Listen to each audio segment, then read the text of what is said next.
Outliers, outcasts, unwanted. We've been called many things, but being called family is the one that sticks with us the most. Hello everyone, and welcome back once again to Cosy Reads. I hope you've all been keeping well.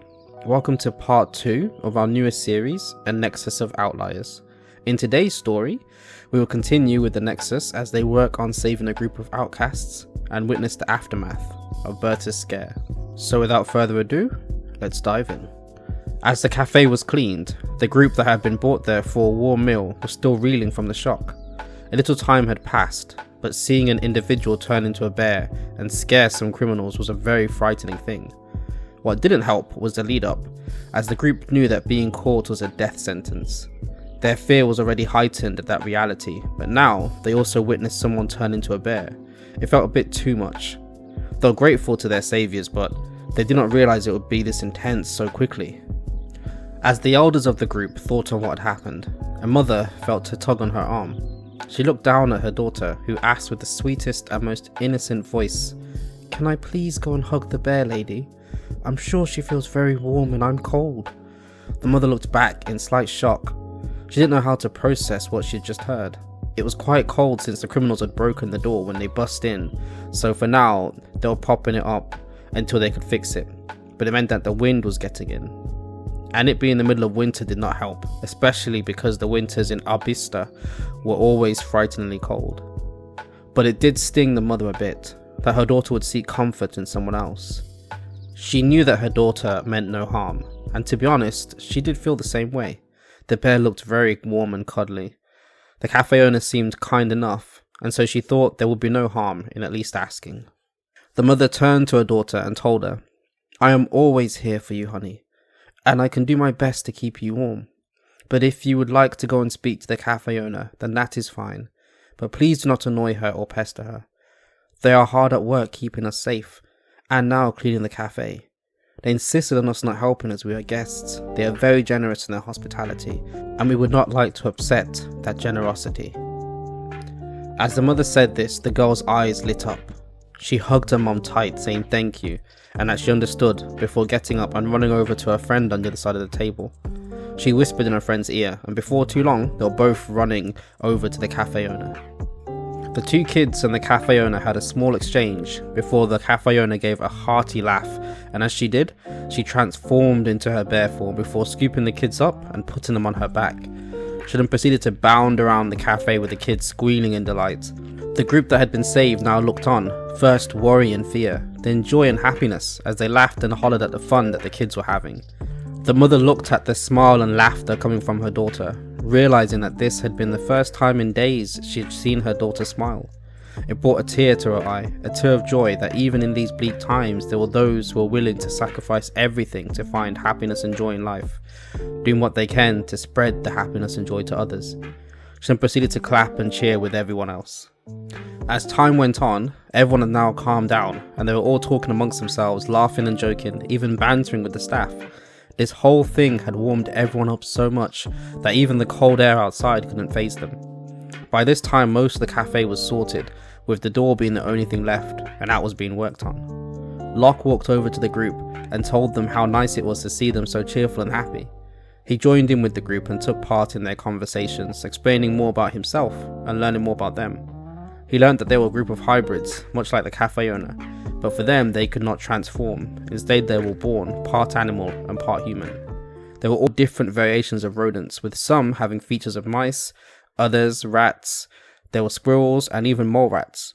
However, for the ones that had tails, they had learned to either hide their tails or surgically remove them to keep themselves from being found out.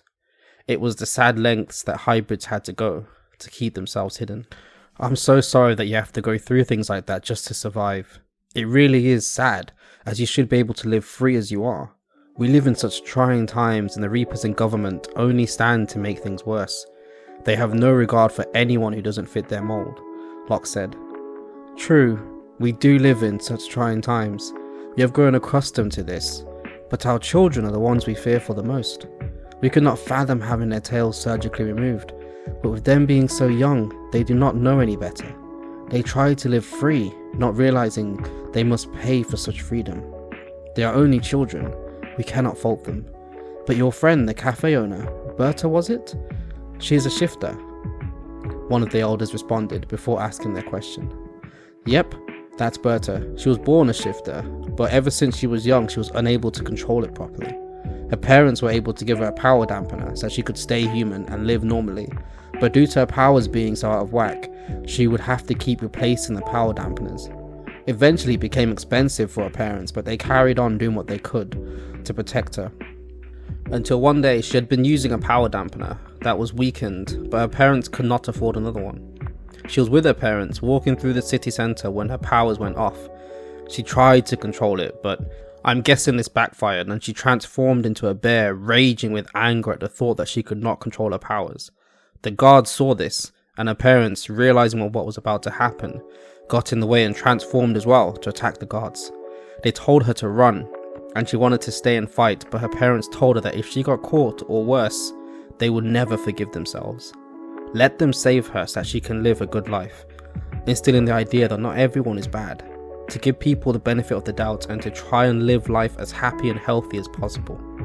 She fled because of these words, knowing that the situation would get worse. More guards would appear, and Reapers. Once the Reapers arrived, it was game over. So she ran, Locke explained. Eventually, she found her way to Nexus, where we have an amazing development team led by an elite scientist. He makes power dampeners, making a special one for Berta that allowed her to control her shifting. She then joined the Nexus and opened this cafe, and the rest is history. As Locke finished off the rest, Berta came over with the kids. They were fast asleep from playing so much, and so she handed them back to their parents. Telling all my secrets now, Berta said to Locke. Hardly, just letting them know who their wonderful host is, Locke said with a smile. Always the flatterer, huh? Well, everything he said is true, especially about me being a wonderful host.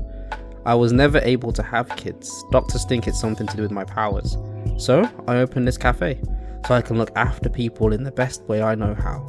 I see all my patrons as my children, and so I wanted to make this place as homely as possible, so it could be everyone's home away from home, providing a warm place to eat, drink, and socialise, or even just relax, Berta finished.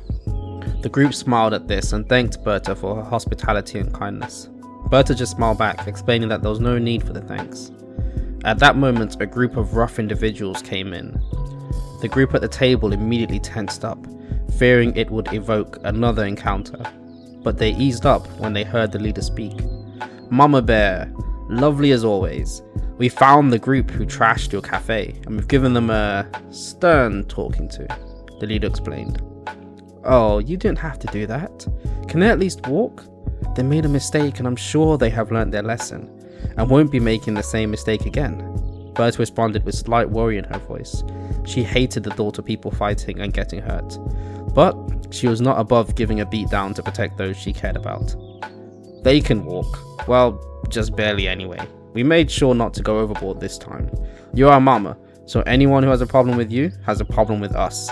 Wish we could stay and chat, but we've got some errands to run. Take care, mama. Oh, and the beans you wanted have come in. They smell so good.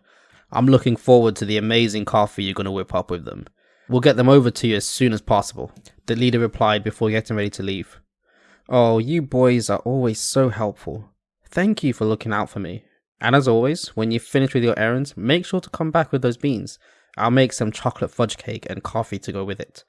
Oh, and I can use the beans to make a melting coffee cake. As Berta said this, the gang's eyes lit up. They all bowed, saying thank you to Berta's kind words and promising to be back as soon as possible. Wait, that's the Glowing Raptor gang. They're one of the most dangerous gangs in the city. Heck, they run parts of the city. How do you know them? One of the group asked, seemingly surprised at the exchange. They're regulars here. They took my patrons are my children to heart, and they've called me mama ever since. I'm more than happy to look after them though. They are good kids, and they do keep this town safe from the more violent gangs, Berta explained. The group just looked in utter disbelief, wondering who the hell these people are. And that brings chapter 2 of this new series to an end. I hope you've all enjoyed this chapter, and let me know what you thought of it. This was a fun story to write. I enjoy the Nexus of Outliers as there's so many diverse sets of people and characters. It means that I can sort of create different stories for each one. And we'll be meeting more of them as time goes on. and in later stories, so stick around to see which other characters appear in the Nexus of Outliers. Berta sounds like a very loving and warm person, and I'm sure visiting her cafe would be a wonderful experience. And with the group now fed and rested, it's time for them to move on. So in the next story, we will see the next leg of their journey. But until then, I hope you have all sufficiently warmed up and that this story has brought you some level of comfort. I wish you safe travels on the journey of life, and feel free to come back again whenever you need a new story to warm your day.